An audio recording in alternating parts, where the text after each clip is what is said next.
numbers, 99 problems, and I still kept it 100. Yeah, it's been a long time coming. They ain't covering my cloth, they tugging. Putting up numbers, 99 problems, and I still kept it 100. Yeah, who don't play, play, play, play. Who don't music licensing reimagined. Play, who don't play, play, play, play. Who don't play, play, play, play. Who don't? Long time coming, black on the bottom of my feet from running. Cataracts under my eyes from hustling. Going from buying and selling to customers. Run up the business, God is my witness. Sun up the sun up from under the sun that we maxing the limits. My mind running like Tom Cruise on an action movie. Moving the mission, they say that I'm tripping. I've been told I need a vacation, I'm finessing the visit. What is up, everybody? Welcome to DFS by the Numbers and welcome to Best Bet for UFC 316. We have Merab Dvalishvili going against Sean O'Malley 2, and we are here on a Friday night for some Best Bet. And going forward, I do want to do the show on Friday nights. I feel like that's just the best. I feel like more people will be able to kind of watch it, give it an extra day to kind of sit on there and marinate a little bit. So yeah, Friday nights, going to be aiming for Friday nights for the Best Bet show. I am here with my guy, Any Action Effie in the building. What is up? Are you looking forward to UFC 316? What up, bro? Thanks for having me on. Super excited for this week's fights. I think we see a lot of violence, but it's going to be a tricky one to bet on, man. These odds are absolutely crazy. So yeah, especially this show, giving out a best bet, it's going to be a little bit tricky this week because, I feel like 80% of the card falls under the category of dog or pass. So I feel like I'm going to be picking a lot of dogs here. So yeah, excited, man. Super pumped for these fights. And yeah, thanks for having me on. Yeah, thanks for coming on. Yeah, it's an interesting card. It's one of those cards where it's like you're either going to have to eat the chalk or you're going to have to go the other way. You're going to have to be contrarian, maybe look for some value on those underdogs, right? So it's going to be interesting to see what we come up with tonight. Let's say what is up to the chat. And the first one in here is Buster Cherry. Shout out to Buster Cherry. Thank you for being the first one in the chat. Good to see you. We got Forrest saying subscribe and assault. Oh my gosh. That like button, like it owes you something. There you go. Assault that like button. We got the Carrillo in the building. Good to see you, Carrillo. Brady, is it hot as balls by you too? No, not really. I'm in Ohio. It's like, I'd say it's warm. I wouldn't say it's hot as balls. We got Xavier saying late night Brady hits different. Hide the kids, hide the wife. Yeah, better hide them. The late night shows, they do get a little bit wild. Blonde Dog saying better movie might get knocked out. Yeah, but I would love to use that song, but they got me for copyright. They got me for copyright. They used to have that song. You could use it. But apparently it's like copyrighted now. I don't know, but I got in trouble for copyright, so I had to not use that song ever again. So that kind of sucks. Game 2 has been awesome so far. What? Is basketball going on tonight? Or the Stanley Cup final. I'm sweating this big time. I have big money on this game. Oilers versus Panthers. Shout out to him for commenting that. He's right, too. I forgot other sports existed. There's like NBA finals going on. Yeah. Yesterday was crazy, that game winner. Yeah, I did see that. Brady, did you hear Francis Ngannou's head coach said Francis is open to coming back to the UFC? Let's go. Tom Aspinall versus Francis Ngannou. Who you got? I'm leaning Tom. That fight would be absolutely incredible. I would hate to pick a winner because I'm a big fan of both. I don't know who I got, to be honest, but I know that's one hell of a fight. And I heard Amanda Nunes is coming back. I got a notification from ESPN saying she unretired, so we'll see. So maybe Ngannou coming back as well would be huge. Love the Friday time. Let's go. Yeah, I like it as well. We got Benjamin checking in from X. Shout out to Benjamin. What's up? What's good with you? Is there anybody know how many fights are left on Luque's current contract? I'm not sure. Do you know, Effie? No, I'm not sure, but I'd be interested to know. Like, that's something that'd be fun to know going into fights. It would be interesting. Drop your Tapology. I need someone to challenge. I should just be DFS by the Numbers. I didn't know you can challenge people on Tapology. I'd be down to challenge you. Be fun. Brady always brings the comedic factor to his brilliant analysis. I try my best. Brady, what do YouTube DFS subscribers receive, like a special members parlay or something? If you want one, Carrillo, I can hook you up with a special parlay for sure. You want a big, like a long shot parlay? Do you want a safe, like a little pussy parlay? Or let me know, Carrillo. I got you. Gotta help out the members there.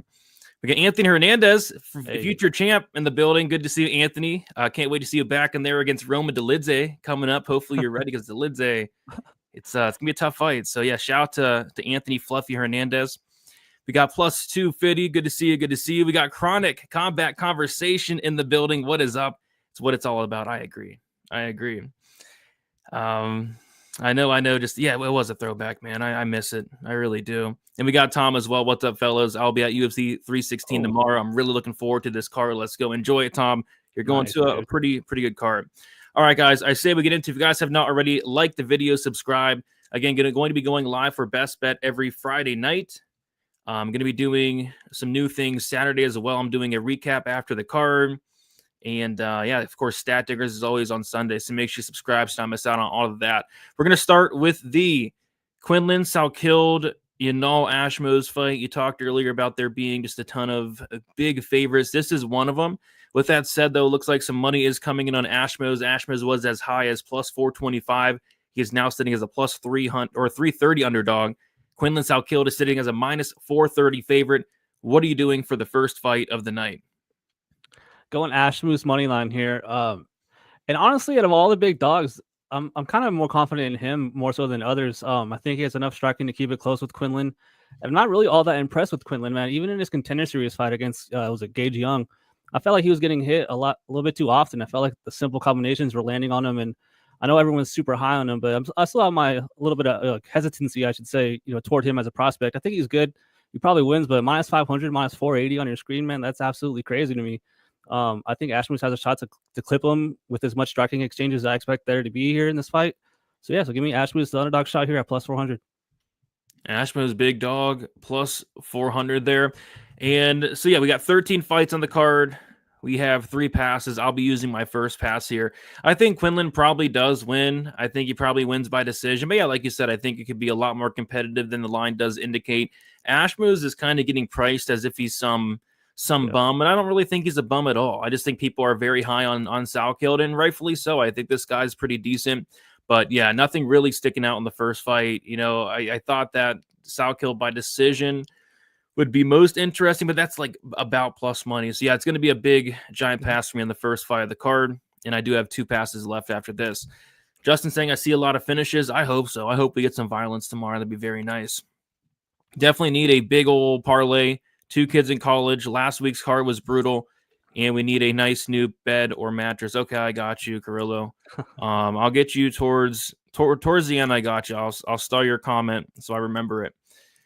Brady and Guest, do y'all feel like Ashmos can get at least 1 takedown? I mean, if he wants it, he can get it. I mean, Ashmos can wrestle. Do you think he gets at least 1? Yeah, I do. Ashmos almost beat Duncan with a broken arm. Yeah. Quinlan could be a possible parlay piece. I think this is a card that does have a ton of potential parlay pieces. I don't have a parlay this week, actually, which is interesting, but we got Krillo with the dono. Appreciate you, Krillo. Appreciate you. What were you saying, Effie? No, I don't have a parlay either this week. We only have straights. All right, Effie. Yeah, we'll get you a to the moon parlay, Effie. Me and Effie will both give you one, Carrillo, towards the end. We got you. Appreciate you for the dono. All right, moving on to the next fight. It is Ju Sung Yu going against Jekka Seregi. We got Yu is minus 600 and Jekka Seregi is plus 425.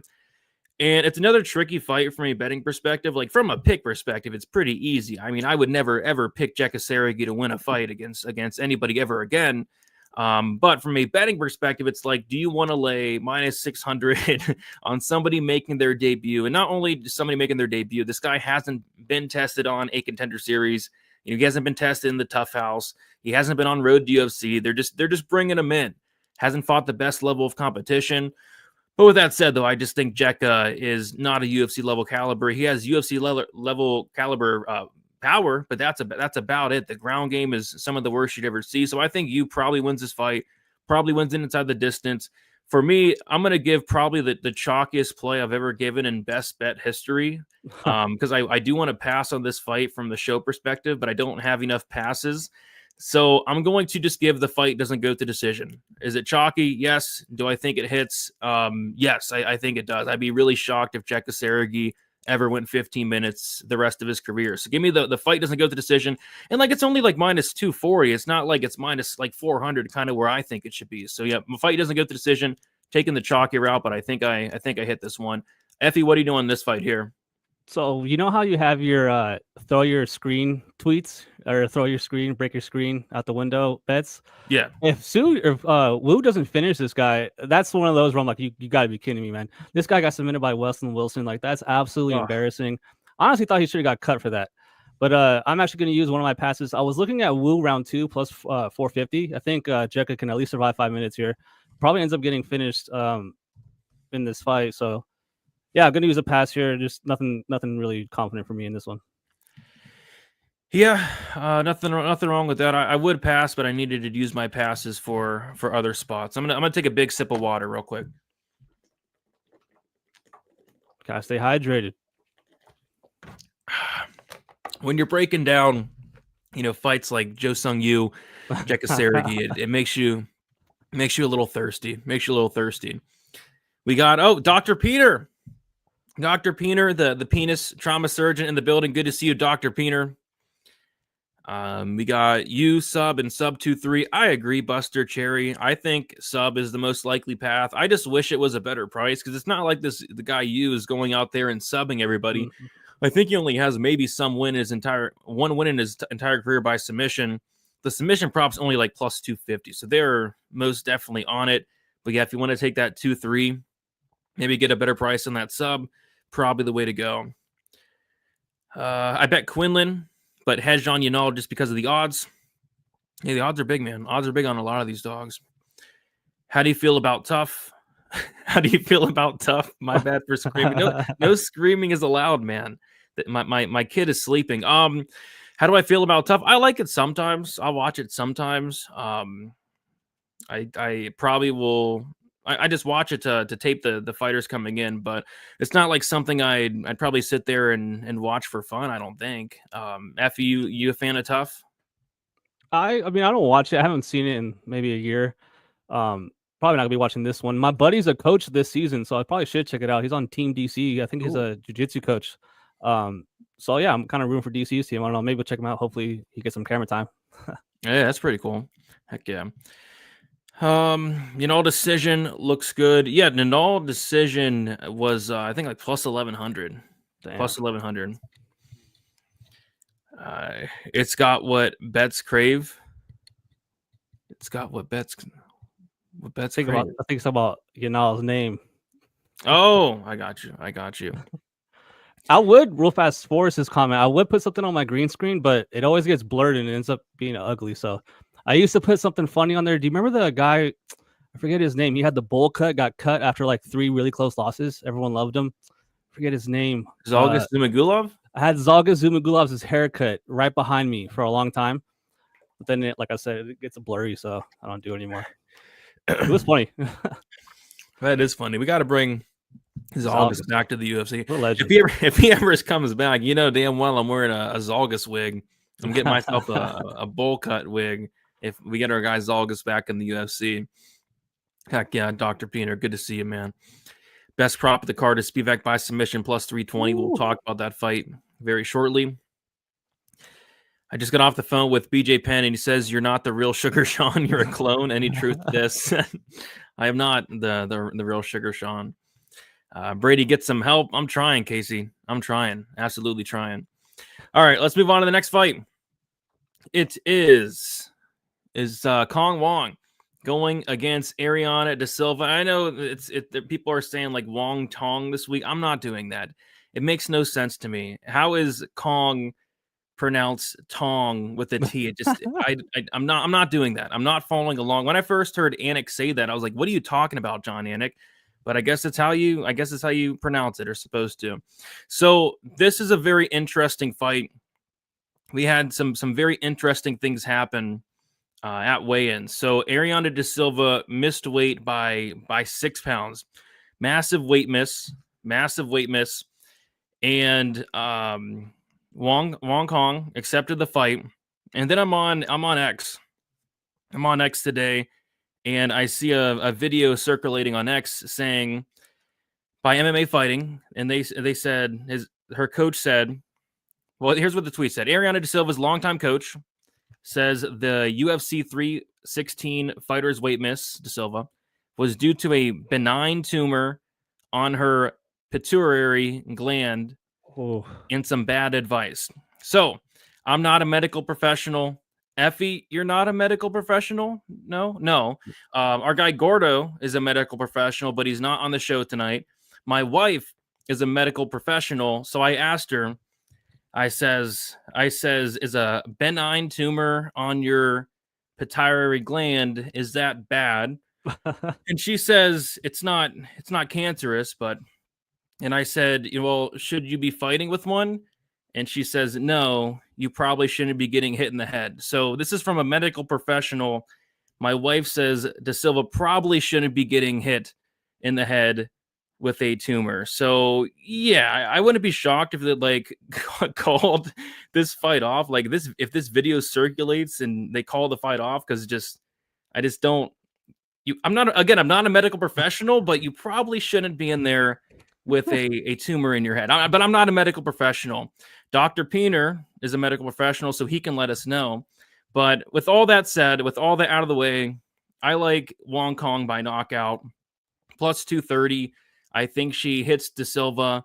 And De Silva, like, I think she's a quitter. Like, we've seen her quit multiple times on the mat against Antonina, Montana De La Rosa. She got sparked by Priscilla Cachoeira. I think Wong Kong's going to hit her. I think De Silva's going to look for the door. Wong Kong by knockout, plus 230. Hopefully De Silva goes in and gets some help. I mean, it doesn't really sound like she should be fighting tomorrow. But again, I'm not a medical professional. Maybe she should. Maybe she's fine. But to me, it just didn't sound good. Effie, what are you liking for this fight here? Well, where is that gland at? Is that in your head, or like where is that located? That tumor? Somebody said head. I would just feel like a total douche. No offense to Brady for taking Kong Wang by knockout. If that's the case, that's terrible. I don't even want to watch the fight. Like watching someone get brain damage, like literally in front of your face. I'm actually thinking this fight's going to get scrapped, man. Like that's like an insurance like liability for the UFC to let her fight like that if they know. But when she first missed weight by 6 pounds, I was like, Lipsky at these odds is kind of crazy. Like she's going to be that much bigger than her in the cage, and obviously didn't cut weight. Like, I was taking a look at her, but I was gonna pass. But I'll take the Kong Wang KO plus 230. Because I agree. Like if she's really that like fragile and shouldn't be fighting, I wouldn't be shocked to see her quit. She's quit before. Like, she's quite hittable. I think she can keep it close, man. I think these odds are absolutely insane, especially on a girl that's lost as a big time favorite already in the UFC. She got head kicked clean, dude. But yeah, I think she's skilled. I think she's a better striker. I think she can point fight to a decision. But with this whole tumor thing, I'm thinking she quits, man. I think she doesn't want to get hit, kind of like Luke later on the card. So give me Kong Wang knockout plus 232. Yep. Let's see. Let's see if the fight happens. It sounds like it shouldn't. Lipsky looked fire. Agreed. She did look very, very good. Wong Kong, aka hurry up and buy. Lipsky's thighs were gigantic. There you go. Lipsky needs to get some help. I agree. I agree. Lipsky made zero effort to make weight this fight. Made weight, so this fight is a lot closer than the odds say. Congratulations. We'll still give Lipsky the Wong, but I'm not betting money on it. Most women's fights are suspect. Brady, this is Colton G on my burner. I'm going to Milky. What's up, Colton G? What's up? And we got Henry's Cringe checking in from X DFS by the Sugar. Yes, sir. Yeah, I got this wig custom made. It wasn't cheap. These wigs and stuff, guys. They're not cheap. They're not cheap. So I'm definitely getting my money's worth tonight on this stream. I don't know anything about women's disgusting bodies. I focus only on penises. Okay. Dude, your chat's crazy. Every time I come on here, I'm always dying laughing, dude. It's so funny. It's wild. All right, come on, Jacob. Come on. Wong is a better fighter by far. Kong early or late TKO. I think it could be in any round, so I just took the KO just in general. Can we get a professional opinion? I wish. Okay, there you go. All right. This is the only reason I don't like going like later for streaming. Like a lot of people are like horny at night in the chat. It seems like best bet after dark. I smell submission upset. De Silva by submission potentially. Lipsky added to the sexual appeal of Ariane. Yeah, I liked Lipsky as well. I like that as well. I've been calling her Lipsky all week. Yeah, why not? Why not? Like She always will be Lipsky. I don't like the whole the Silva name change. Some wild narratives in the UFC lately. There have been. Wong by KO. Lipsky has a non-cancerous thyroid tumor that might be a factor, according to SB Nation. Dang. he put us on mute when we were talking. Oh my gosh. Yeah, I think he was. So Brady, think of is it benign or you're saying it right, yeah. okay, benign tumor as a skin tag that grew inwards instead of outwards. It sounds bad, dude. That's a wig. No, That's so funny. it's my real hair. It's my real hair. All right, so very interesting stuff in the Kong Wong De Silva fight. Very interesting. All right, moving on to the next fight. It is Markel Maderos going against Mark the Shark Chinsky. We have Markel Maderos minus 170, Mark the Shark plus 145. A lot of line movement on this fight. So Maderos was as big of a favorite as minus 325. That was June 1st, June 2nd. And then now he's currently sitting minus 170. And Mark the Shark was as high as plus 275. Holy crap. June 1st. And that money line has steadily been coming down more and more and more. And we're currently at plus 145. So the interesting stuff at weigh-ins today for this one was Maderos was the last person to show up. I didn't think he looked great. And we also have to remember Maderos was supposed to fight last week against Balaji Oki. He pulled out to apparently like a very bad illness, wasn't able to cut weight or train. So we took the fight a week later against Chinsky here. But the weigh-ins I don't think was the best look for him. But we'll see. It's an interesting fight. Chinsky making his debut. I'll kick it to you first, Effie. What are you liking for this fight here? Yeah, I definitely understand that line movement, dude. I was kind of annoyed that I couldn't get Chinsky here at, what is it? Like you said, plus 260. I was late to the party. I did my tape study a little bit later in the weekend. Now, though, it kind of feels like I've lost the value in it. I kind of do think that Maderos does win a decision here. But, dude, there's enough red flags, like the getting sick last week, not fighting. The fact that he sometimes seems now to be having a habit of pulling out and then getting an easier opponent. That's just suspect to me. That's not cheating, but it's basically as close as you can get. My pick I had written down was Chinsky moneyline plus 155, but I'm actually going to use my pass here. So I'm going to pass on this one. All right. Using up your second pass there. Pass on Maderos fight. So, yeah, this line has came down a lot. I like the plus 3.5 point spread for Chinsky because I think at the end of the day, does he win the fight? Maybe. I think he's live to win it. But, Maderos, he does have decent takedown defense. He's going to clearly be the better striker. He's been in the UFC. He's fought the better guys. Chinsky not really tested that much.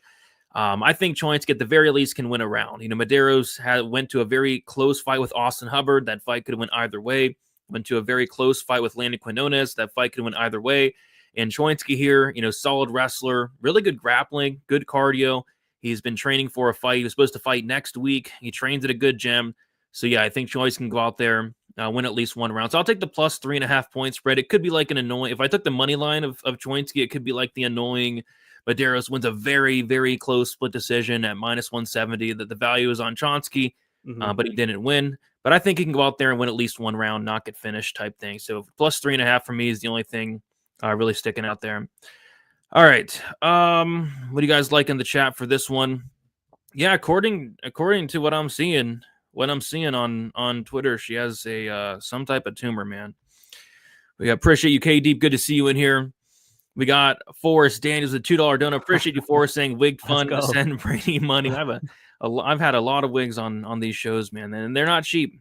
Especially this one. This one had to get custom made, spray painted. I mean, a lot of work went into this O'Malley wigs. Appreciate Forrest. It will definitely go towards more wigs in the very near future.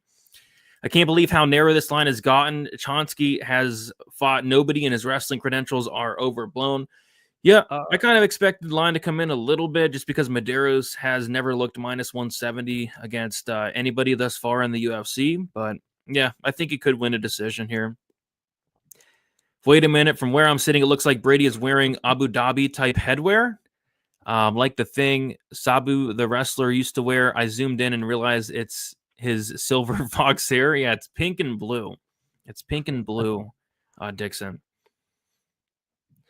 Effie's breakdowns are something else. It feels so lively. I agree. I agree. Monotone. Dude, I have some what is this? The Abu Dhabi Dixon Cider. I have the actual Abu Dhabi headwear I can put it on here. Wow. If I grab my towel, but I'm gonna keep my hat on. But when I cover like Middle Eastern cards, I always put it on in my breakdowns. Dang, that's pretty cool. There you go. I gotta start doing something like that. All right, moving on to the next fight. We got Chaos Williams going against Andreas Gustoson. So this is a very interesting fight here. I think from a fan perspective, this might be probably the most fun fight of the card. If you're into like chaos and wildness and just insaneness, you're gonna like this fight. But in terms of betting on it, nothing's really sticking out for me. So last week, Gustoson on his Instagram story posted his game plan for the Trevin Giles fight. He says game plan equals full retard. And then this week, he doubled down on Instagram. Again, he posted on Instagram in the caption says something like full retard. So he's doubling down on his game plans. And that's what I think is going to happen. He's going to go in there with reckless abandon. And I think this fight probably finishes, but I can't lay minus 250 on the fight doesn't go. Both guys are extremely durable. Both guys have never been knocked out. I think an over might hit here, but it also will probably be the biggest sweat of your entire life. So yeah, I'm going to pass on this one. He's at my second pass, but I'm really looking forward to this fight as just a fan. Effie, what are you doing for this fight here? I'm going with Chaos Williams decision plus 350. With just the amount of clinch work that Gustoson does, man, I think this gets extended for as much as everyone's talking about, violence and how hard Chaos hits, and really Andreas is a finisher himself. I think this gets extended. Andreas has that weird scenario again, just like who was it we were talking about earlier? He's supposed to fight last week, and like his opponent was it Giles got knocked out doing the weight cut, hit his head, officer down. And I don't know how far he got into his weight cut, So like I don't know if he because 2 weight cuts in 2 weeks and then you fight Chaos Williams, dude. Like, oh man, I don't want to bet on you. Like that's really bad for your brain, really bad for your health, obviously your durability. But I think this gets extended, man. Chaos doesn't really have that much crazy volume. He kind of waits. He's more of a counter puncher, but he hits hard, man. He hits like a truck at range. He's going to be the better striker by far. He's going to be quicker. He's going to hit way harder. I think Andreas is going to be reacting really bad to his shots and going to be forced to cage push. So at the end of the day, I think Chaos wins. I think he looks better, and I think it gets extended. Kind of taking a long shot here, but I'm going Chaos decision plus 350. Yeah, and I can see it. I can certainly see it. This guy Gustafson's one of those guys where you kind of gotta kill him to get him out of there. So I could see especially if Herzog's reffing. You're cashing that decision prop 9 times out of 10. If Herzog's reffing, this fight is not getting stopped ever. These guys can go 25 minutes if Herzog's reffing. So he's getting real bad, dude. I'm glad people are starting to finally realize it. I think he was the original Get Some Help, Jason Herzog. Yeah. It was so funny. The Elise Reed fight. Denise Gomes killed Elise Reed, and I kid you not, like 20 people were tagged me on X for after that fight. That's sick. People were messaging me about, and people are starting to see. They're starting to see. We got Tom saying hit the like button. I agree with Tom here. My bad, it wasn't a thyroid tumor, it was a non-cancerous brain tumor. Yeah. Yep, non-cancerous brain tumor is correct. 114 watching, only 17 likes. Hit the like, please. Yeah, we gotta get more than 17. 17's terrible. I know it's the first Friday best bet. I know it's the first one, but 17 likes is completely god awful. So let's get it together, guys. Agreed, Dixon. I'll put my thumb up for Kesha. Yeah, Kesha's a great singer. She had a lot of good hits back in the days. Hasn't really done much lately, but hey, she did a lot early on, early 2000s, mid 2000s. I haven't heard that name in 10 years. Kesha, yeah, she used to be good. I used to like some Kesha. Wish we knew who the refs were beforehand. I've been saying this. I wish we knew. I mean, if I knew Herzog was reffing some of these fights, I wouldn't be betting like unders. On the flip side, you can bet overs if you know that Herzog's reffing, or like a Keith Peterson, something like that. See, I wish we knew. I wish we knew. Sometimes in boxing, they let you know who's judging it. They'll let you know the judges beforehand, which is worth something. Yeah, I think sometimes they let us know who's judging the main event of like a pay-per-view. Yeah. Brady, I'm seeing some sharp folks on the end split for the Chaos and Gus fight. And yeah, that makes sense considering if this fight goes to decision, it's probably one of those fights where it's like so much happened. Like the stupid ass judges just won't be able to comprehend what happened over the 15 minutes. Probably have very bad attention spans of those judges, and they're blind, of course. So yeah, if this fight goes to decision, I could see a split. Kayla 123 plus 100 on FanDuel. We'll talk about that Kayla fight. Timber is a quality song. Yeah, it's a decent song. Dai Yong, another good song there by Kesha. Shout out to Kesha. Heck yeah. All right. Moving on to the next fight. We have a vampire. It's Sergey Spievac going against Waldo Cortez Acosta. Sergey Spievac minus 174. Waldo Cortez Acosta plus 149. So very interesting line movement.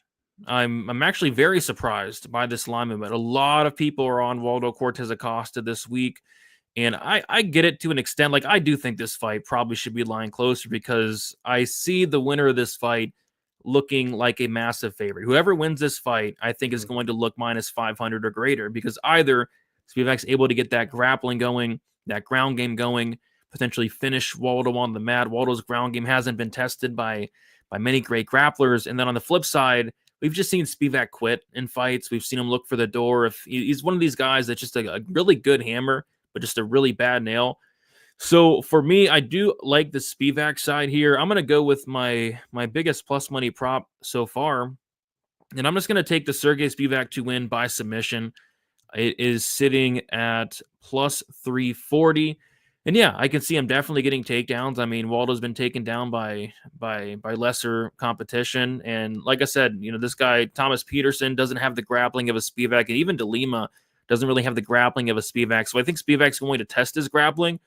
Will Waldo pass the test? We'll see. It wouldn't surprise me, but I think that sub for Spievac is very much on the table. He's going to try for it. He's going to go for it. I think Spievac by sub is very live this week. Effie, what are you doing for this fight here?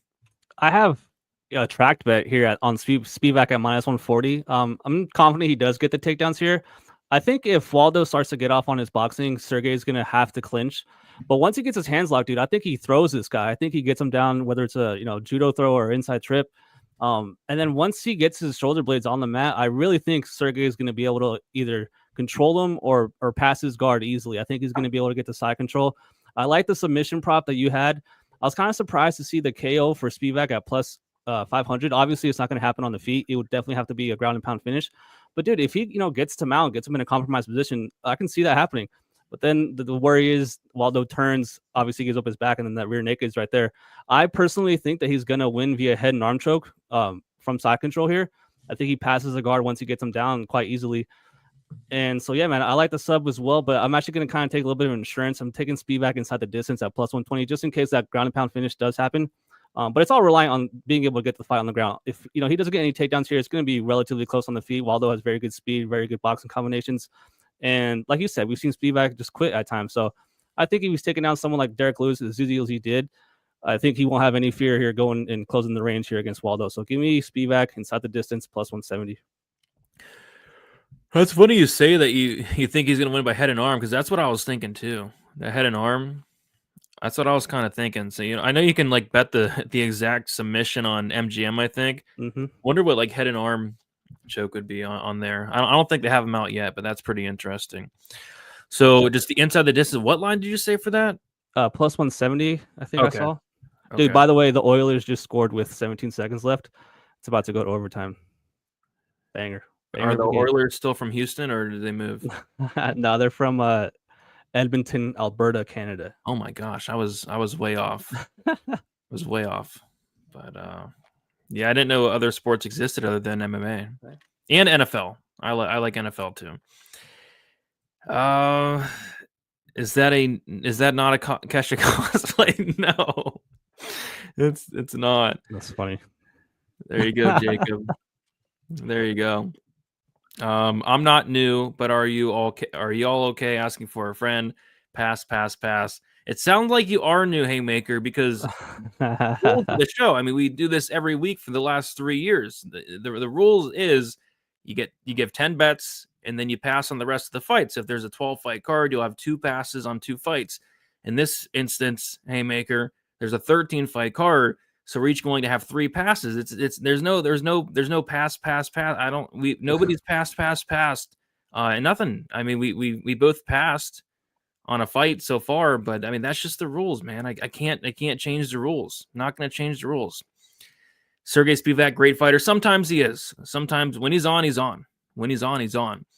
Give me Nosferatu by second round submission. Waldo is too dumb to bring garlic bread to this matchup. Yeah, Nosferatu, not a fan of garlic bread. Dude, he was like 261 today. He was huge. I was like, I was just gonna bring that up. He weighed in like 20 some more pounds than he did in his last fight. Not only did he weigh in 20 pounds greater than he did last time, I thought he looked good because there's sometimes, I thought sometimes Spievac shows up and he looks like he was just didn't train the whole camp, right? And then, but there's sometimes he shows up and he looks in good shape, but I thought he looked in good shape today. Mm-hmm. Are you drinking milk? No, I'll be drinking milk tomorrow night whenever the milking of the week cashes for the 14th week in a row. Shout out the milking of the week. I'm on Waldo round 2 or 3 KO. I think those make sense. I haven't checked the numbers on those, but those do make sense to me. Waldo would win. People forget Waldo is 265. Yeah, Spievac is 240. He's not 240 anymore, Spievac. He put on some weight. Waldo looked good too for as big as he is. He didn't look flabby. Yeah, he looked good. Waldo looked good. I thought both guys looked good. Okay, the judges are going to be Verna Jandaroba, Stevie Wonder, and Casey Anthony. Okay, Dr. Peener. All right, Dr. Peener. Brady, I forgot to put names for a second. If I just told you that I'm putting a baseball salsa dancer locked in a cage with a polar bear, who would be betting on it? This is everything we need to know. Either a polar bear or like a vampire versus a dancing baseball player. Yeah, that's what I'm saying, Dixon. I think the vampire takes down Waldo Cortez Aosta. I think he sinks his teeth into his neck, and then instead of drinking blood, he'll be drinking salsa come tomorrow night. So that's how I'm seeing it. But I'm not that confident, to be honest, because Spivac's made me look very stupid a couple times. So would not be shocked if he went out there and looked for the door, looked for the way out. Sergey took Derek Lewis down multiple times, but wasn't holding him there until the arm triangle. Yep, he took him down. Lewis got back up. He went right back down multiple times. He'll be drinking some salsa. Yes. No, not blood. Salsa. All right, let's keep moving on. We have Azamat Murzakanov going against Brenson Hiberro. We got Azamat minus 600, Hiberro plus 425. I'll kick it to you. Another really big favorite here. I think Azamat's the second? Tied with the second biggest favorite on the entire card, with Jusang Yu and Kayla Harrison, all minus 600 right now. So another minus 600 favorite. What are you doing for this fight here? I'm using my last pass, man. Don't say that. Haymaker's gonna be pissed, man. Where you at, Haymaker? But I just think this line's crazy, man. I think this is absolutely nuts. Azamat is freaking tiny for 205. Ribeiro is going to be way bigger in there, but that's kind of the case for all of Azamat's fights, right? Like, he can find a way to still land his combinations. He hits super hard. Bretson Ribeiro doesn't have the best takedown defense. He's super chinny, and well, not about super chinny, but he's a little bit chinny, and he's not the best striking defense. I feel like when he throws, he's so wide and telegraphed that someone with better speed is going to be able to get to the punch first. So I definitely think Azamat wins. I was looking at round 2 plus 300, but ultimately ended up just passing. I didn't want to take the shot on the underdog here, who probably does lose. So going to use my last pass here. Oh, good Haymaker. I'm just messing with these. Sorry, guys, just picking up a Little Caesars pizza. There you go, and enjoy your pizza, man. Little Caesars underrated. People hate on Little Caesars. I agree. I think it's all right. It's all right. I mean, it's another chalky favorite. I think like Azamat, KO1, KO2, they're going to hit. I think the round 1, round 2 makes a lot of sense. That's minus 210, maybe a good parlay piece. What I'm going to do is the Azamat Murzakanov money line parlayed with the under 1.5, the same game parlay. It comes out to minus 120 on DraftKings. I'll do that for my best bet here. It gives them 7.5 minutes to go out there and starch Brenton Hiberro, who, I think Hiberro's hittable. I think he's another one of these guys that's just a very good hammer and a very, very bad nail. I do think he's pretty fragile. And Mirzakanov's good. Like, Mirzakanov's a guy that I am not going to bet against for a very long time. He is older. He says he's like 35. He's more towards like 80, maybe 90 years old. Very old. And he's a liar. But I think he's very good. He's very quick. He doesn't look like it, but he looks like he's very quick. He's very athletic.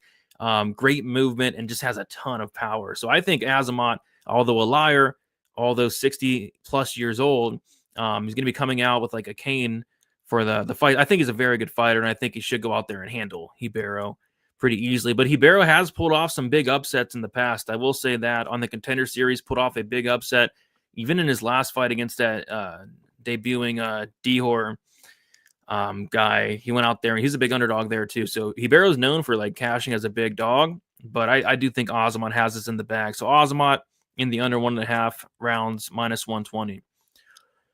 Spievac will disappoint you guys. Waldo has underrated IQ.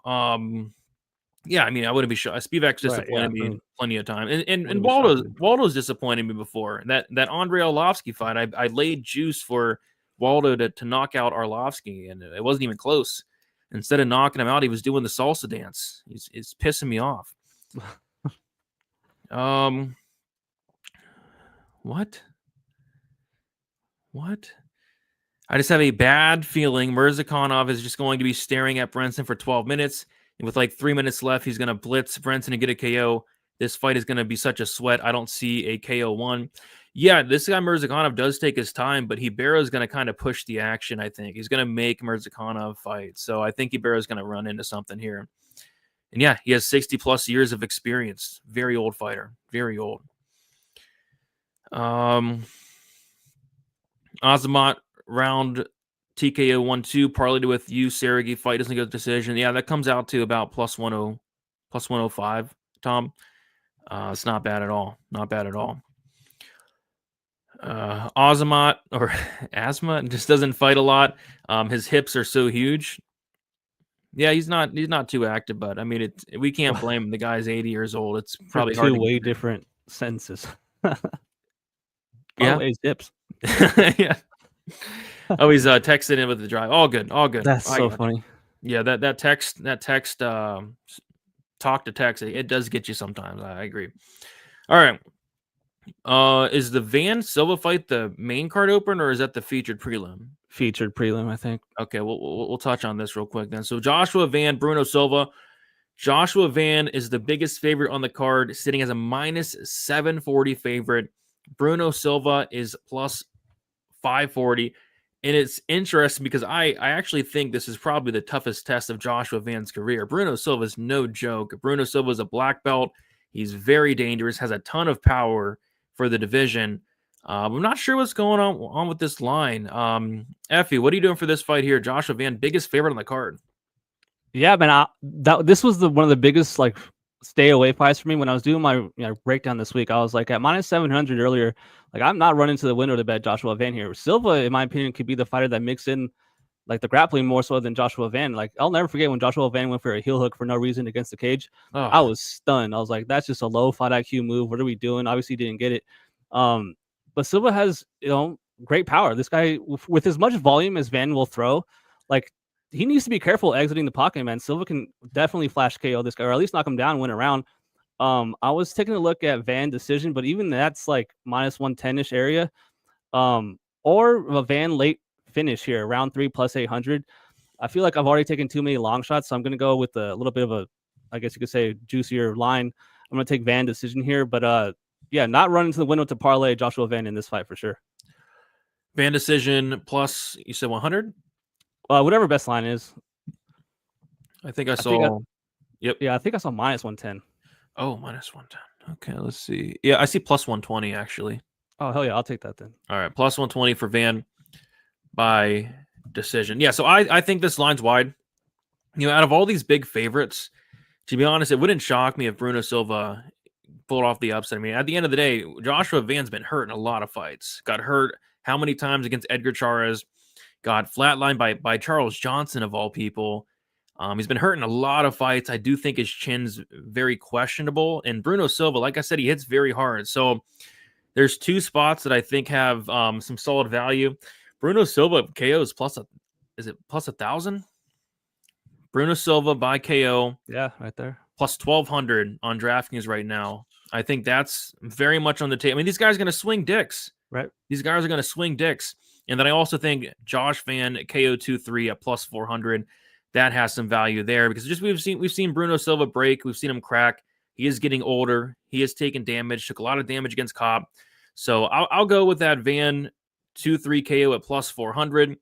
But yeah, those Silva props are massive for a guy that's a legit black belt and hits like a truck. But yeah, Van 2-3 KO for me plus 400. If you taking the Josh Van decision plus 120, I think this has fight of the night written all over it. These guys are going to stand in the middle. They're going to pull out their dicks. They're going to grab the measuring tape and they're going to measure their dicks in the center of the octagon. Fight of the night. I see why they're featuring these two guys right here. Absolutely. Fight doesn't go seems good. Yeah, I think fight doesn't go probably hits. It has moved a lot throughout the week though. It's now minus 125. I've had a feeling Bruno Silva's KO is going to come out of nowhere. Hey, if Charles Johnson's knocking you out, Bruno Silva can too. So I'd be careful parlaying Joshua Van this week. Yeah, Remdick saying, yo, Brady, when did you move the show to Fridays? I've been missing it before the fight. So this is actually the first Friday best bet show and would absolutely love to do Fridays going forward. Gives more time for people to watch on the replay. Feel like it's going to be easier to get people on, et cetera, et cetera. So aiming for Friday best bet after the Lambo pod. Narco starts at 9, should be done like 10:30. So probably 10:30 each Friday is what I'm aiming for. Brady and Effie, do y'all think it's weird that some people have made their chat GPT their actual real life girlfriend who they're in a relationship with? If you weren't married, would you consider doing this? No. No. Get some help. Get some help. Yeah, get some help for that question. That's a weird. Why would anybody do that? Come on. That's insane, dude. That's insane. DFS by the numbers hits different on good weed. There you go, Forrest, and enjoy your weed, man. Asking for a friend, Dixon. Yeah, man. Dixon, you've said some crazy stuff, but that might be the craziest question I think I've ever gotten in my 6-7 years on YouTube. Craziest question I think I've ever seen. Some people having some wild conversations with AI like it's a real one. Jesus Christ, man. Oh, get some help. What are we doing? Van so young still too. Great prospect, especially after showing takedown. Oh yeah, I mean Joshua Van's takedown defense and get up game, and it's improved like leaps and bounds from when he was outside the UFC. He's been dead to rights and still scrambles his way out before. Like, oh shit, he's athletic as fuck. Crazy dude. Yeah, Joshua Van, this dude's gonna be good. But the only thing I don't like about Van is he's just way too active. Like, dude. Yeah, I was gonna say I agree that really worries me with the KO. Like, you have to take breaks, man. You have to. Yeah, this guy fought in like 3 fights in the span of like 8 months, and all these are wars where he's getting wobbled and dropped. Van KO 2-3 is the biggest trap of all time, and yeah, I agree, Dixon. I've betted the last 3 fights. Somehow, some way, he didn't knock out Cody Durden. Cody Durden showed a ton of toughness. Somehow, some way, he didn't knock out Edgar Chairez. Chairez got hurt a million times in that fight, and then somehow, some way, he didn't finish Ray Saruya. There was a kick to the body at the end of that 3rd round, and I think it was probably Herzog in there, and said it was a low blow. It wasn't a low blow, so he could have got that round 3 with a body shot, but Saruya is a liar, and Jason Herzog didn't stop it. Charles Johnson has that crack head strength, though. That's funny. Not really. I mean, he's not really finishing anybody. Dear Brady, I wrote you, but still ain't calling. I left my cell pager and my home phone at the bottom. I sent 2 notes back in autumn. You just have not got them.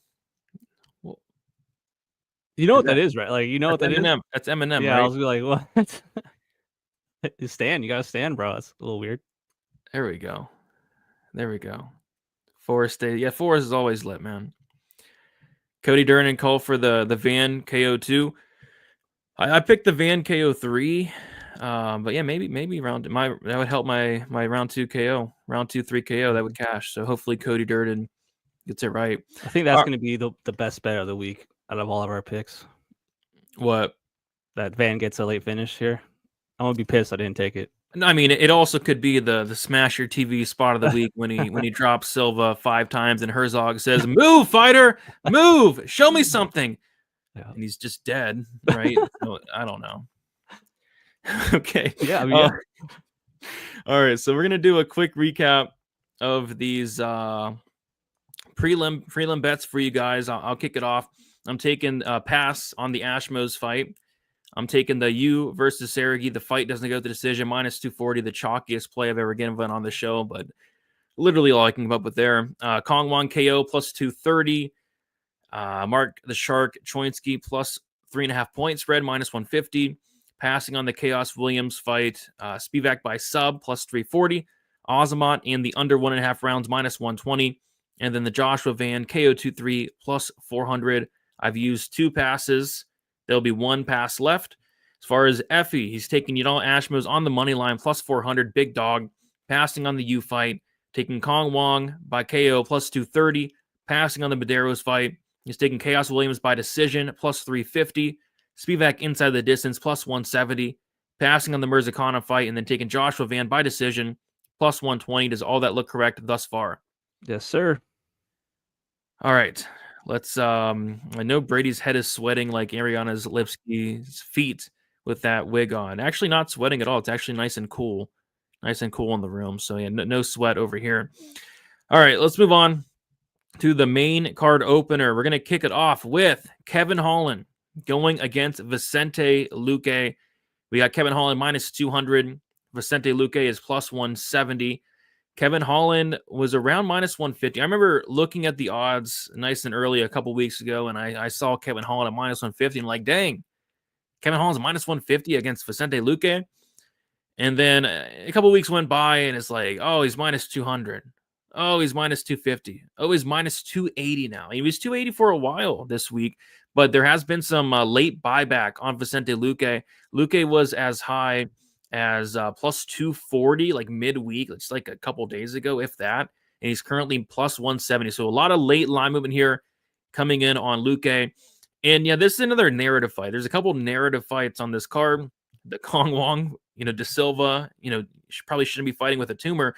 I don't think he really should be fighting with a brain bleed. I mean, this guy Vicente Luque, after the Jeff Neal fight, suffered a very bad brain injury, and since then, I don't think he's been the same. I know he beat Themba Garimbo. I mean, Themba's I think he's very overrated, and he got subbed, and then he quit against Joaquin Buckley. It was a very, very bad look. Yeah, I think Holland hits him here. I think he hits him hard, and I think Luque just doesn't want to take the damage. I really question the durability, the heart of Luque, and that's something I never thought I'd say ever about Luque. This guy is known for his durability, is known for his heart, but when you're going out there and you're literally quitting, one of the biggest quit jobs I've ever seen, pulled guard and then covered up, showing he doesn't want to get hit. Yeah, I don't think he wants to get hit, and I think Kevin Holland's going to hit him and hit him very hard. So I like Holland here. I'm interested to see where this line closes. Like, is money going to keep coming in on Luque? But I'm going to say Holland just inside the distance, minus 105. I think it could be a club and sub. I think it could be a knockout, but I think he finishes Vicente Luque. With that said, on the flip side, if you guys are on the Luque side, that Luque submission is pretty much his money line, and it's like plus 850. I think Luque's sub has some value, but yeah, for me, I'm going Holland inside the distance, minus 105. I think he gets it done. Effie, what do you like for this fight here?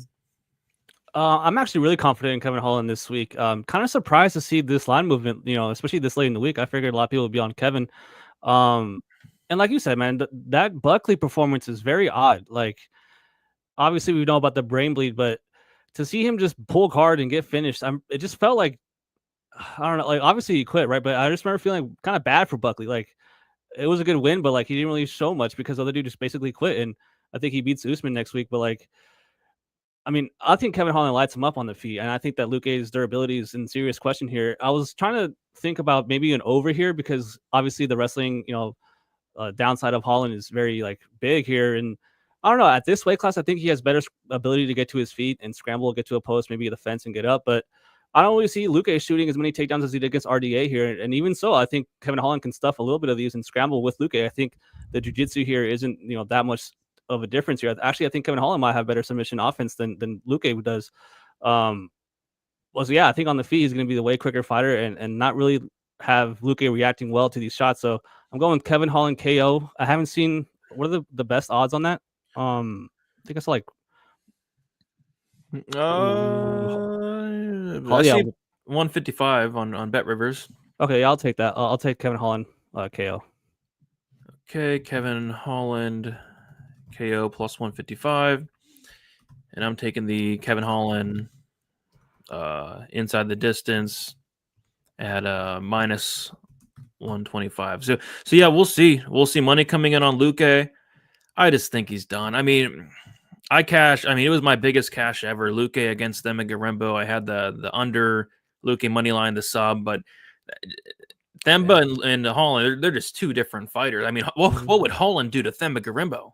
That was like a super, super young green Holland and worse. Yeah, way worse. I think Holland would finish. I don't think Garimbo would even show up. I don't think that fight would be sanctioned. So, so Luque beat him, but it's like he didn't take any punches in that fight. I think he's going to get hit here. So we'll see. Maybe I hope I'm not wrong, because I never call anything a lock, but I did post I do these short videos now on TikTok, Instagram, YouTube Shorts. I said the lock of the week this week is Kevin Holland. So maybe I jinxed it.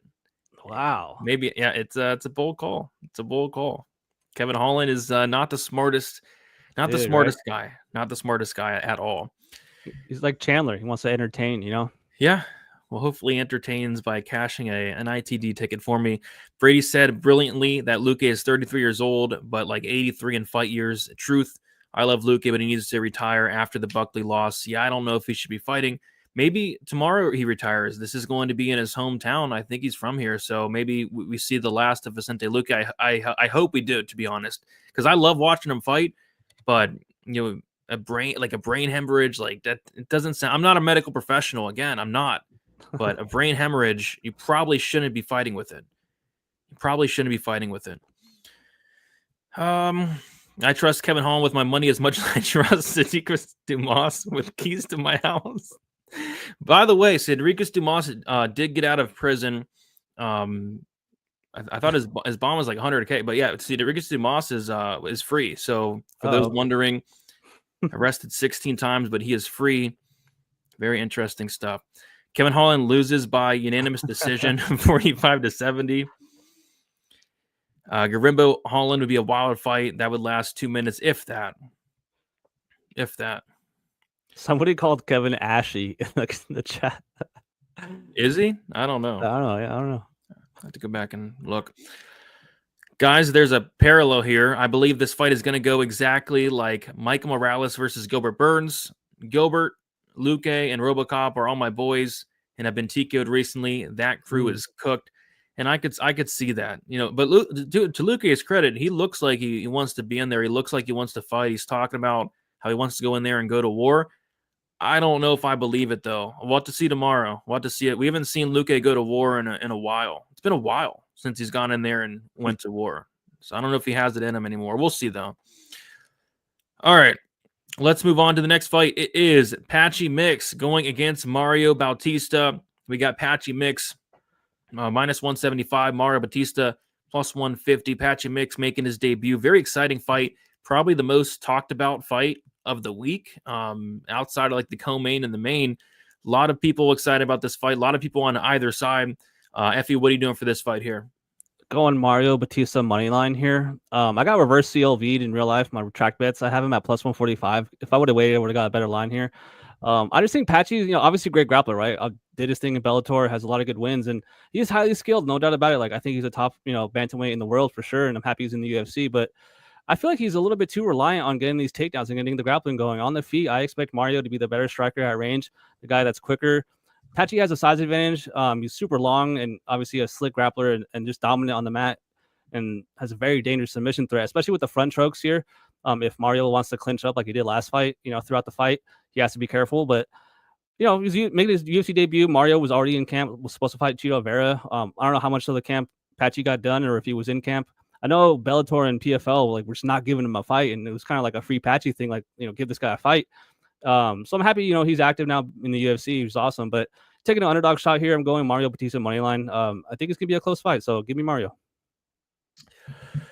Yeah, I think you can make strong arguments for both sides. I think there's two props actually sticking out for both sides. If you like the mix side, for me, it's just mix by submission at plus 300. I think I'd rather, play that plus 300 submission prop than lay chalk on him, because I kind of think if Mix is winning this fight, it means that he was able to get takedowns. And if he's able to get takedowns, he's probably getting a sub. So I think mix by submission makes a lot of sense. And on the flip side, I think Mario Bautista by decision makes a ton of sense as well. And that's a pretty juicy prop as well. So if you're on the mix side, I think the sub's the way to go. If you're on the Bautista side, Bautista by decision plus 275, I think that's a solid look as well. I'm going to go with Patchy by sub plus 300. I think there'll be opportunities, whether he's on top, whether he's on the back, or whether Mario Bautista shoots in on a takedown for some reason. Patchy Mix has very, very high-level grappling. But, yeah, I could see a scenario where Bautista stuffs the takedowns, just does the better work on the feet and wins the decision. So I think Patchy Mix by sub, Bautista by decision is kind of how I'm seeing it. Give me the Patchy Mix side, though, by sub. And I hope Patchy wins, man. I'm really looking forward to being in the UFC. So I'm rooting for Patchy. Let's see if he can get it done. And if he doesn't, a lot of people will probably be pissed off. I think people are still pissed off about Bautista, about the Jose Aldo fight. Dude, I was at that fight. I had Leo Mario, so I was happy, but dude, it was crazy. Everyone was so mad at him during the fight, but then he won. Then they were pissed, dude. It was crazy. I wouldn't say I was mad at him. I mean, how can you be mad at Bautista for right. Going out there and probably doing his best and trying to win the fight?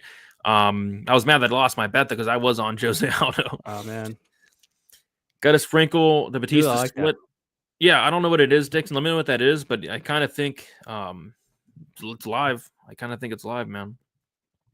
Patchy had a cool jacket at the presser. Yeah, he did. Absolutely did. Brady and Effie, what happens to Patchy if he loses to Mario? Yikes. It will be a kind of a yikes. But at the same time, like Mario's good. Mario's a good fighter. Yeah, Mario's fine. Like it's not the end of the world for sure. It'd be a yikes because Patchy is hyping himself up, talking about how he can go out there and beat like Merab and Sean O'Malley. So we'll see. It'd be a yikes, but it wouldn't be like that much of a yikes because Mario is a good fighter. All right. Moving on to the next fight. It is Joe Pyfer going against Kelvin Gastelum. We got Pyfer minus 410. Kelvin Gastelum is plus 310. So I'm going to use up my third and final pass. I'm going to be passing on this fight. And the reason I'm passing is I just don't know. I like Pyfer to win. I just don't know how he's going to win. Is he going to, be the first person to knock out Kelvin Gastelum? I'm not too sure about that. Is he going to take him down and grapple him and sub him? Not too sure about that. Is he going to win by decision? I'm not sure. So I think Pyfer wins, but I don't really want to give out a minus 410. And I just don't know what the method is for Pyfer. I think it could be any method. So Pyfer, I'm as far as the pick goes, but from a best bet perspective, I'll be using up my third and final pass on this Pyfer Gastelum fight. Effie, you liking anything on this fight here? I hate to be that guy. That one dude in the chat earlier is going to be pissed, but I'm passing on this one as well. I actually can see Joe winning every single way. I can see him winning a decision. I can see him submitting Kelvin, but I don't know if he's going to be able to get him down as easily as a lot of people think. Kelvin's so short and stocky and obviously so fat. It's going to be hard to get to those hips. He definitely has to put him off balance when he gets to the leg. But the jiu-jitsu of Pyfer, I think, is way higher than or better than Gastelum. We've already seen Sean Brady, his teammate, kind of school Kelvin Gastelum already. And then, like you said, I wouldn't be shocked to see him be the first person to knock out Kelvin. Kelvin, kind of like the narrative thing you were saying with Luque, like, I don't know how serious he's taking his career at this point. The weight misses, like the moosing weight on purpose against D-Rod. Like, I'm hoping he gets crushed, man. I hate this dude. I really don't like him as a fighter. I think he's super unprofessional. So I would be happy to see Joe kind of wreck him. I was a little bit more confident in Gastelum when they were fighting in Mexico because I still have a little bit of questions on Pyfer's like cardio. And if obviously Kelvin's durable, so if he were withstand and kind of push that pace toward the end of the fight, I was kind of interested to see how Joe would look. But I like Pyfer way more in this rematch here, especially since it's not in Mexico. But I was gonna go Pyfer inside the distance plus 120, but I don't think that's worth it. Just for the fact that Kelvin's so durable, So for me, I'm gonna use a pass on this fight. Yep. So no passes left for either of us, and that's a good point. Like in Mexico, I was a lot more worried about Pfeiffer here, but I think he'll be fine here. 3-round fight, he should be fine. Bautista by split plus 800. There, I think it's live. I'd be surprised if he KO'd Gastelum. I wouldn't really be surprised if Pfeiffer KO'd anybody, to be honest. I mean, Pfeiffer hits like a truck. But yeah, Gastelum is super tough, known for that durability. So it's not going to be easy, that's for sure. Dickinson, I think it's Pfeiffer decision because he's afraid to death gas even at sea level from over grappling, especially if he doesn't get the sub in round 1. He'll stop wrestling round 2. I promise you that. Round 1 or decision. Yeah, I could see it. I could definitely see it. All right, moving on to the next fight. We have Kayla Harrison going against Juliana Pena. We got Kayla Harrison minus 600, Juliana Pena plus 425. And yeah, so it's very interesting. Harrison made weight today, and all I saw on Twitter was, oh, she looks so bad. What do you expect? I mean, what do you expect? Yeah, of course she looks bad. With that said, though, she showed up at ceremonial weigh-ins and looked like a completely different person. It was crazy. She was filled out. She was hydrated. She was looking good. I think Pena's in a lot of trouble here. I think Pena's in a lot of trouble, and I think she knows it. 23% takedown defense from Pena. Harrison should be able to get her down easily. A lot of people giving Harrison some flack for the Vieira fight, but Vieira has like elite takedown defense. Like Vieira has 90% takedown defense. So yeah, Harrison struggled to take her down a little bit there, and it wasn't the best performance, but I think this is a much easier fight. Takedowns will be free. She's going to get on top. She's going to either pound out Pena or she's going to find the submission. From a best bet perspective, I'm going to go with Kayla Harrison to win in rounds 1, 2, or 3 at plus 100. It was between that or the sub prop.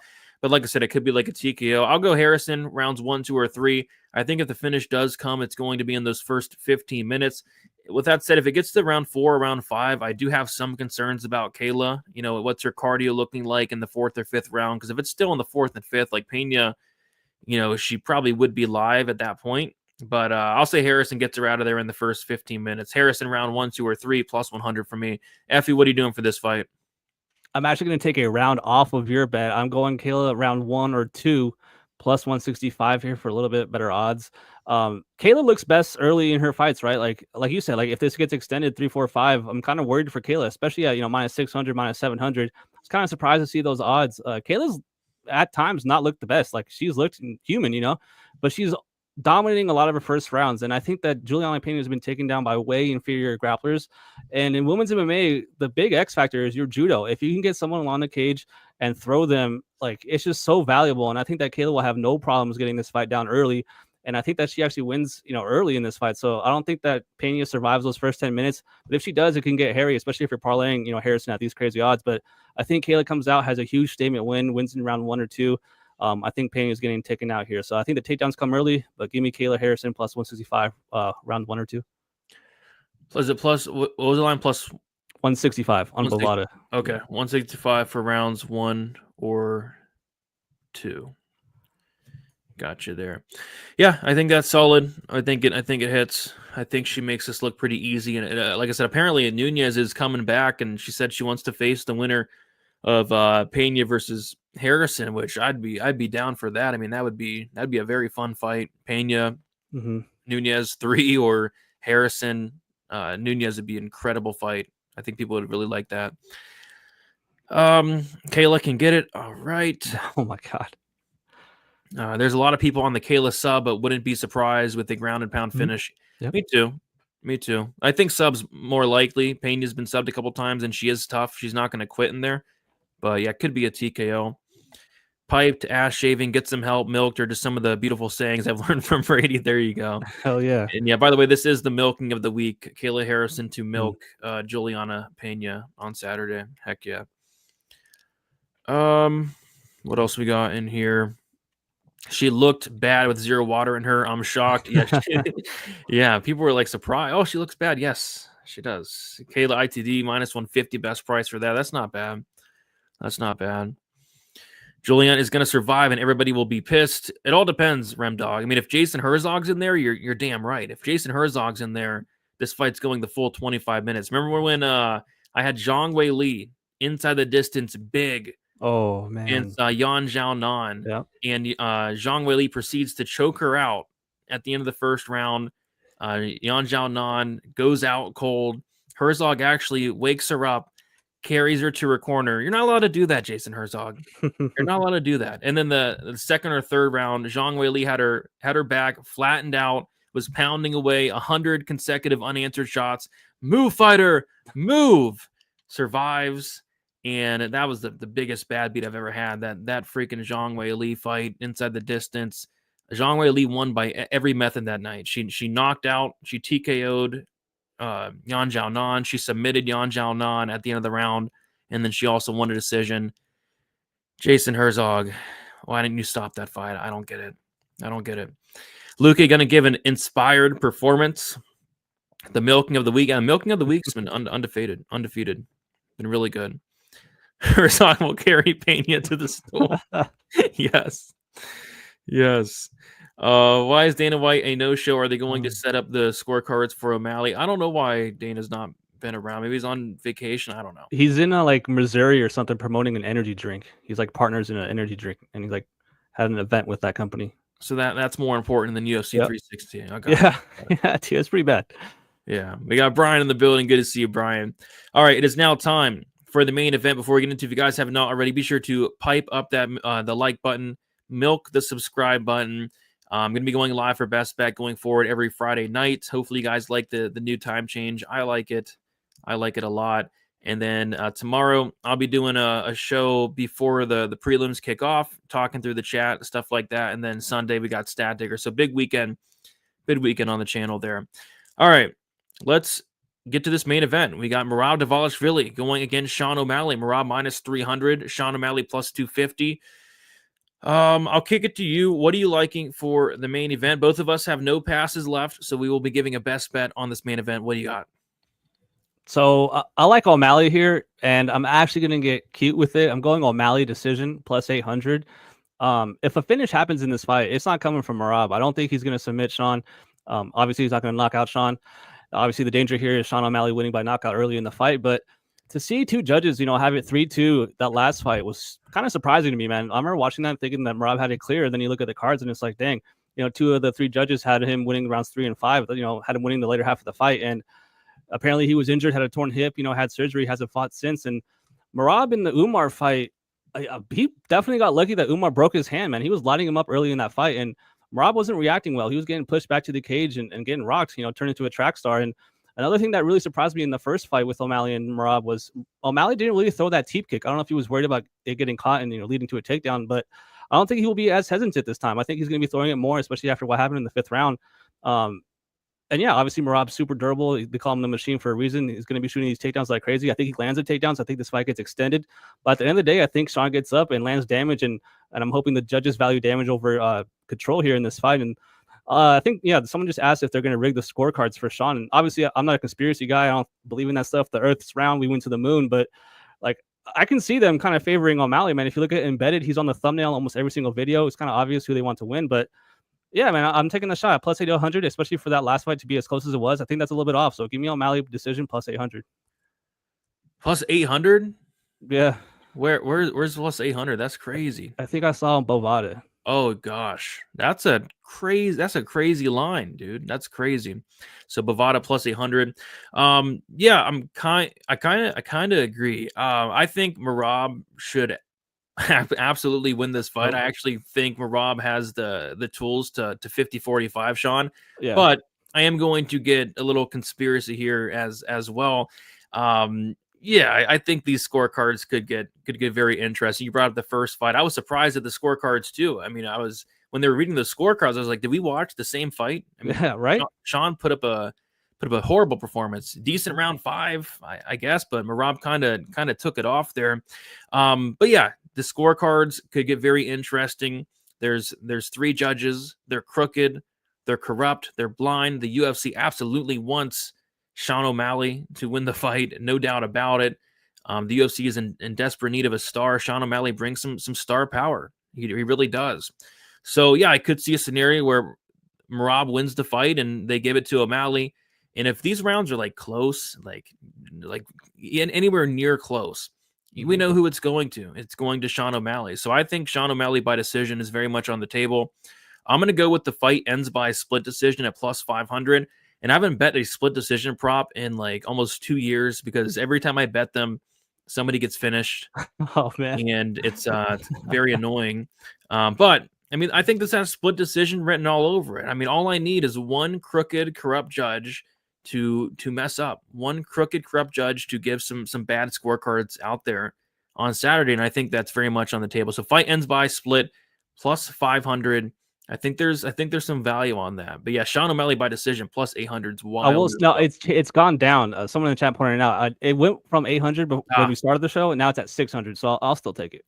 All right, 600. Okay, yeah, rightfully so. It went down. I mean, shout out to anybody that got the plus 800, even like plus 600. Like it's pretty solid. I think if you bet that plus 600, you're gonna feel good about it when the fight gets to the scorecards. Whenever you hear some of these crooked, corrupt judges' names, Chris Lee, I mean, Sal D'Amato. Oh God, how many times have like it's come in and they start reading the fighters' names and you're like, what the hell is going on? How is this split? Like Paulo Costa, Sean Strickland. Oh, that was one of the worst things I've ever seen in MMA. I was stunned. Well, obviously the right guy won, but that just proves like we're betting money on these fights and we really don't know what these three people are thinking, and it's insane, man. Scary. It's scary. That's why I kind of like the split. You know, I need one of these blind, crooked, corrupt judges to just F up. It happens all the time. For those that are new to the show, piped comes from a time some guy threatened Brady by saying he was going to pipe him on site. LOL, true story. Yeah, it was Colton G. Colton G came in here very angry one day and says that when he sees me, he's going to pipe me on site. And then he proceeded to say him and his goons are going to come pipe me. But since that day, I haven't heard from Colton G. It was like a one-time thing. He came. I don't know if he went to jail or prison or even worse, maybe he's dead. I don't know. I haven't heard from Colton G. If anybody knows Colton G, go check on him because I've not heard from Colton G in a very long time, and I'm worried about him. O'Malley looks really focused and dialed in, but I'm not sure if that will be enough to beat Merab. It'll be interesting to see. It's very interesting. Very interesting. O'Malley by KO calling it now, round 2. Okay, calling your shot. Brady, you keep forgetting that O'Malley quit gooning. He did. He did. It's very important. Very important. Merab, the deserved favorite, but the numbers no good is why a lot of folks on O'Malley. Yeah. It's one of those things where like it was a pick 'em last time. Now he's a 3-1 favorite. That's too much of movement. But if you watch the fight, I mean, he looked like minus 300. Like he was getting these takedowns with ease. Like every time he got a duck under, he was getting Sean down. Sean was not defending these takedowns. So for as much as people want to be like, oh, this is overreaction on the line, like if you watch it, like he kind of did look minus 300, you know. But then he comes out 3-2 on the cards, and I'm like, what's going on? Yeah, I thought O'Malley, I mean, clearly lost. If they give that fight to O'Malley, I mean, it probably would have been the biggest robbery in the history of the sport. I mean, so yeah. Nice. Finally, some fellow Merab backers. Power double was free for him. Takedown. He is dumb though. He is a little dumb. I mean, that's true. If you jump into a frozen lake head first, you gotta be a little. God, yeah. Gotta be a little dumb there. A judge gave Tai Tuivasa all 3 rounds against Rosentree. That was who was that judge? Whoever that judge is, hopefully he's in prison because that was bad. Did they kick that guy out right after that fight? Like, I think they did actually. You've done that before, yeah. Yeah. Colton G is Clint's burner. No, it's not. Clint would never. He would never. O'Malley can't win, but the judges are what matters. Agreed. I agree. All right. So we got a couple things to do before we head out of here, Effie. We got to give our guy, the Carrillo, a parlay. We'll get that. And then we got to do the best bet for UFC 316. So we're going to quickly recap the main card. I'm taking Kevin Holland inside the distance, minus 105. Patchy mix by sub, plus 300. Passing on the Piper fight. Kayla Harrison to win in rounds 1, 2, or 3, plus 100. Or in the fight ends by split in the main event, plus 500.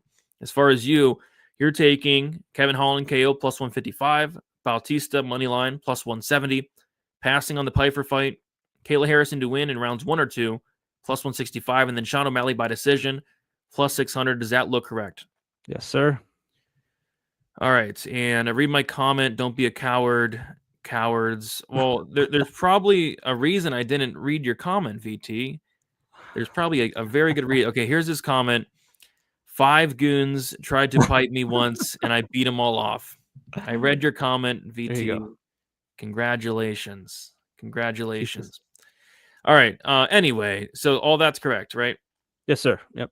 All right. So what is your best bet for UFC 316? If you hit this best bet, your profit on is going to double. So say, for example, your best bet is, Ashma's money line. Instead of getting plus 4 units, you'll get plus 8 units.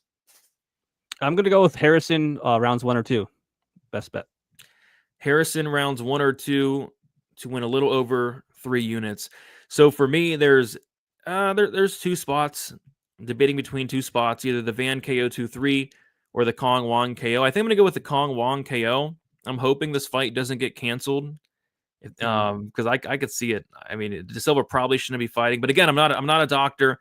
I'm not a medical professional. Apparently, maybe a brain tumor is not bad and you can fight with it, but I don't know. So yeah, Kong Wong by knockout for me for the best bet to win 4.6 units. All right, so those are the best bets. I got you, VT. I got you. I love you so much, guys. You cowards. You're all sickening. Enjoy your Friday night. You cowards. Agreed. All right, so what we're gonna do now for our guy Carrillo. We got to hook up our guy Carrillo. We're gonna do a to the moon parlay. Carrillo has he said he needs a new bed or a new mattress. Oh yeah, 2 kids in college. he did. Kids are expensive, so let's help out Carrillo. To the moon parlay. We'll each give one. Could be 2 legs, maybe 3 legs. You have anything cooked up? Okay.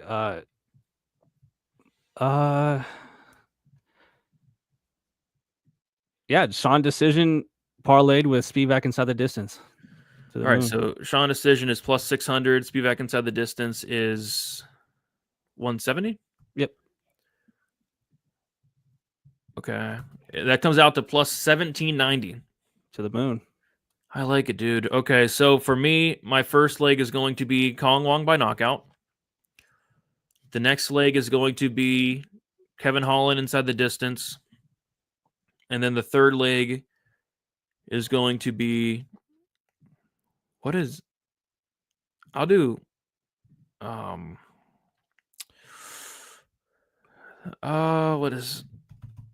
okay. Yeah. If you like Patchy, I would take that. No, I was trying to do something with Kayla. I want to do something with Kayla. I'm debating if I want to do the 1, 2, 3, the inside the distance, or the sub. I'll do this. Do I go inside the distance? I'll go inside the distance. Okay, so this is the parlay. 3 legs, Wong Kong knockout, Holland inside the distance, and then Kayla Harrison inside the distance. That comes out to plus 974. So not as juicy as Effie's, but hopefully we can take it to the moon.